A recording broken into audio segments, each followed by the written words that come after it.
If you are using Microsoft Power Pages for communication with your customers or partners, but you don't want them to create an additional account, but use their Google account, their LinkedIn account, their Facebook account, this video is for you.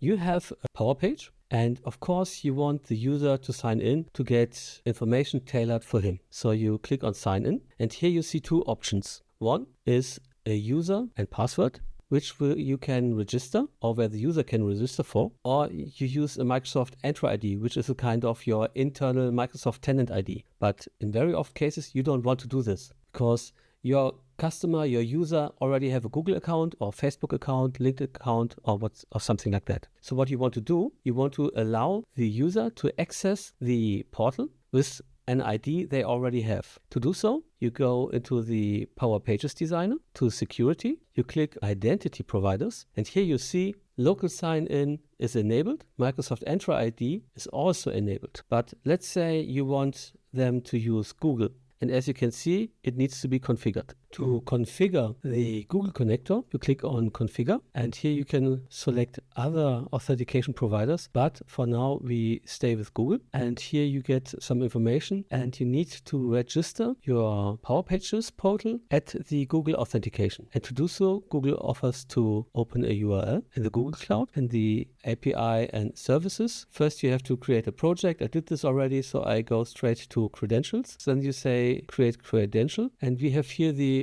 OAuth client ID, which is, if you look at here, if you go back, we have OAuth 2.0. Sorry for the TH. So we create the OAuth client ID. We say it's a web application, Power Pages v2.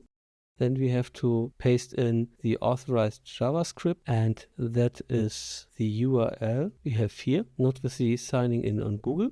And we have to type in the authorized redirect URL or URI, which we got from Power Pages. Then we say create, and here we see our client ID, our client secret, which we copy, confirm, and close.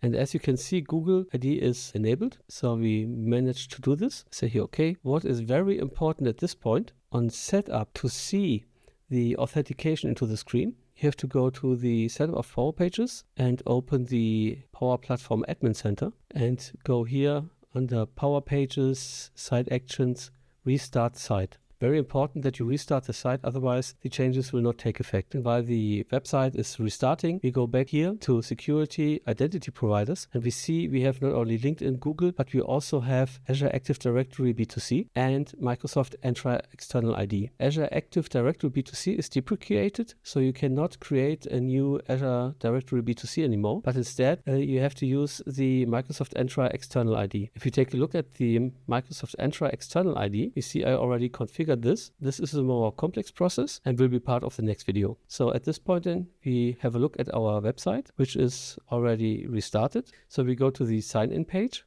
and here we see we do not only have Microsoft Entra ID, but also the option for Google and Microsoft Entra External ID. If you click on here, I will be redirected to Google, but since I logged in already, it brings me directly to my profile page. So this is it. I hope you find it helpful, and I see you in the next video.